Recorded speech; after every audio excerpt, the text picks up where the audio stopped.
thing about this job that keeps you interested after 20 odd years is that every project is different, every bit of music is different, and every artist is very different. And that is one of the things I really love about it.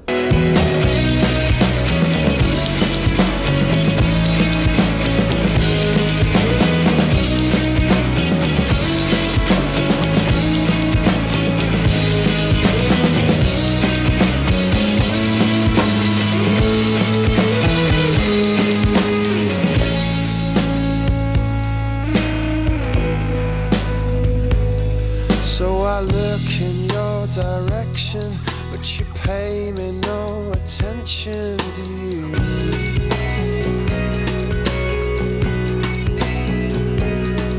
I know you don't listen to me, 'cause you say you see straight through me, don't you?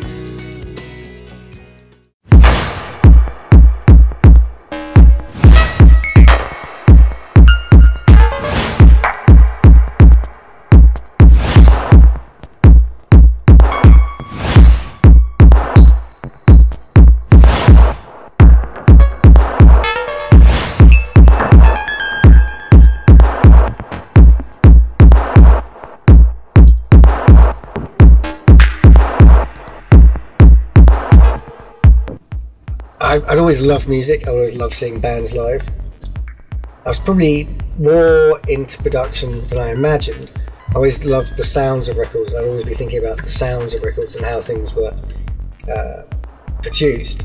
But I hadn't actually thought about working in music. I wanted a completely different career path. And then at age 18, 19, I was introduced to somebody who had a studio and was fairly successful in a different part of music. And I thought, it's fantastic. It's music, it's technology, gadgets, late hours, social, and maybe this is the way forward, so I'll give it a go. And then 25 years flies past, and that has been your career. In London, there used to be loads of studios. I think I wrote to about 50 studios.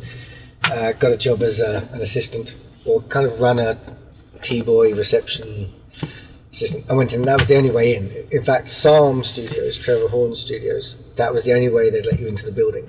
So no matter what your background, even if you had engineering experience, you came in via night reception. It was just to make sure that everyone knew how everything in the building ran. This day was very busy. We had 5 studios, 8 assistants, all the sessions were running all the time, 4 maintenance men, 2 24-hour. So it was a very different era with regards to budgets. I mean, the studios then, 25 years ago, were probably 4 times the price, 3 times the price of what they are now. So it hasn't been a good thing to invest in. But I went through the assistant, then engineering, house engineer, and then it was Steve Lillywhite, producer, said, do you want to come freelance and come and do projects with him? Which took me from being a house engineer into freelance engineering. And then I was lucky enough to work with Steve for a while, and Gil Norton for a while. Lots of other producers I really enjoyed working with. Big time with Eno. There's a whole list of people who were very sort of inspirational for me to move forward in production.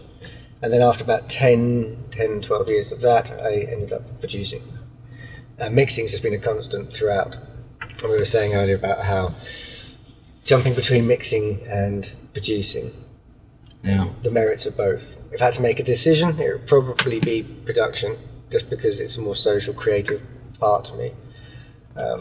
Mixing, I like it for lots of reasons, but it's quite a lonesome pastime. So I think production would be the choice. I don't know, I guess it was just the first time you get asked to produce something rather than engineer it. It felt like a big step up. There's a band called Vent, which was assigned to Polydor. And then it felt like you'd actually been hired as the producer rather than kind of becoming the producer because you've done other projects with them.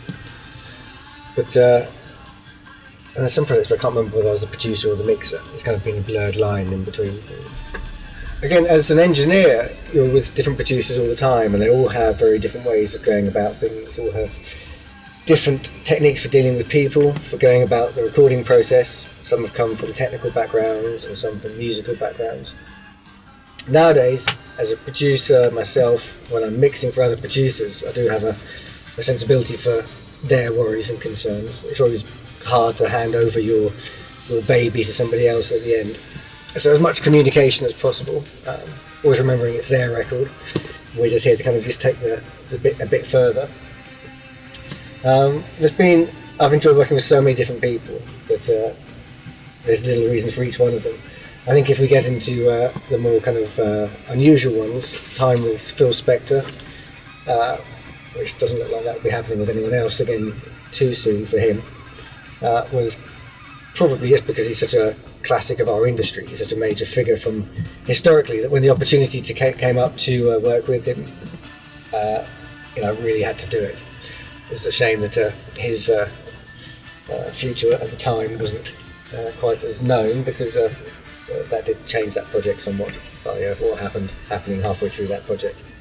But that was probably one of the most unusual. But I've had so many different exciting times with producers. Ryan, was really fun to work with. Got a lot of mixing stuff back in the early days, but in recording projects, he's a very cerebral producer. It's a very interesting approach to how you get people to behave in order to get the recordings you want. But also he's fascinated by the actual manipulation of sound.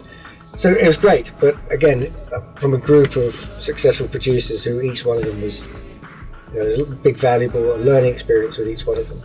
They all brought different things to which I can now hopefully draw on when doing our own projects. Come up to meet you, tell you I'm sorry, you don't know how lovely you are.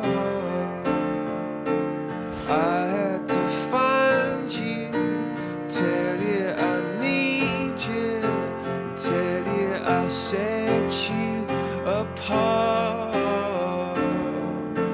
Tell me your secrets and ask me your questions. Now let's go back to the start. Running in circles, coming in tails, heads on the sides apart. With Coldplay, I first worked with them as a mixer on Rush of Blood to the Head. I'd actually met them, I think, at a studio just on the first album, at the end of the first album.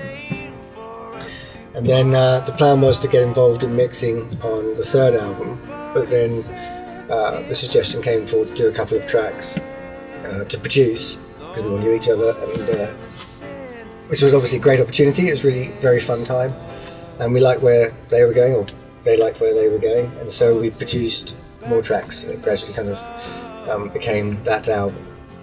So the previous meeting was through mixing.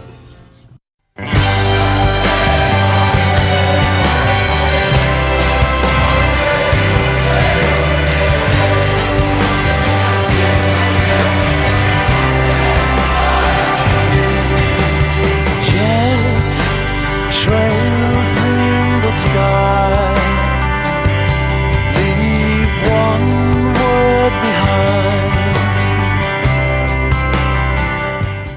Morrissey was through Steve Lillywhite. I engineered for Steve. In fact, no, I'd assisted on a Morrissey album, and we all got on well. It was fun. And then Steve was the one who persuaded me to go freelance. To come and work freelance. So working with him in the first year, we had some great projects, because being Steve. There was some David Bowie stuff, and there was some Morrissey stuff, and some U2 stuff. So they're all great clients to have as a freelance engineer, or great people to work with.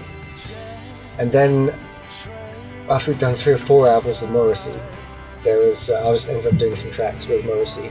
And I can't remember what happened. I think Steve was doing something else, and then Morrissey had said, "Will you come and produce?" And so we slipped into that.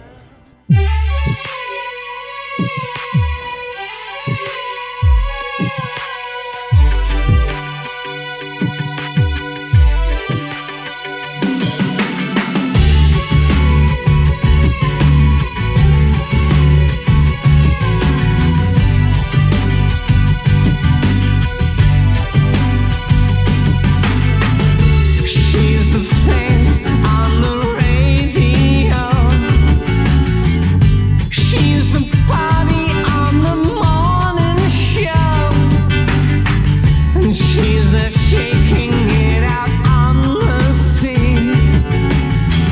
And she's the color of a magazine. And she's in fashion.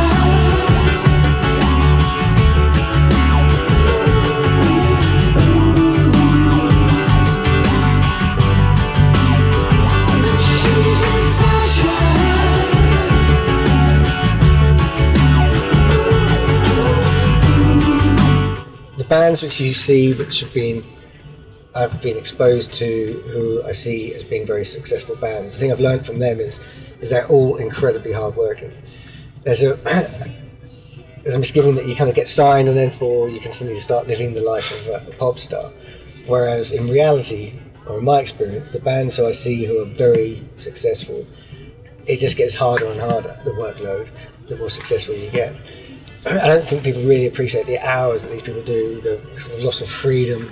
They spend so much time travelling, working in the studio. You've got so much to live up to with each project you do that it increases the pressure almost for you to deliver. Chris is a very creative man who really wants to constantly push things, not easily satisfied, which is great to be around. You don't sit on anything, you really feel satisfied that you have pushed the boundaries of what you're doing at that time. So getting in with them, it was just a very exciting process. The pressures from outside, with a band that creates a lot of money for a label, you move into different pressures about delivery times and tax years, but you just have to remember that you're there for the creative part and just focus on that.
At the moment, I'm listening to Z is for Zulu because you're very much preoccupied with what you're doing at the time. This year has gone by so quickly. It's been a mixture of production and mixing, but it's been pretty continuous back-to-back stuff, and there was lots of great bands. Been out in the States for a while, so I was into the lush country Americana of David Boone, and now into this kind of exciting, edgy sounds of Z is for Zulu.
think if you stop enjoying the creative process or listening to music generally, you should probably step out of doing this.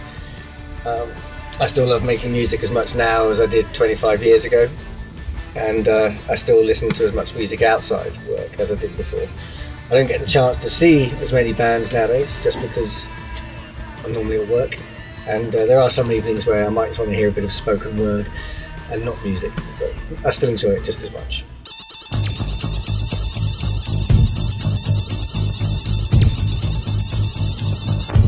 Baby's on fire, better throw her in the water. Look at her laughing like a heifer to the slaughter.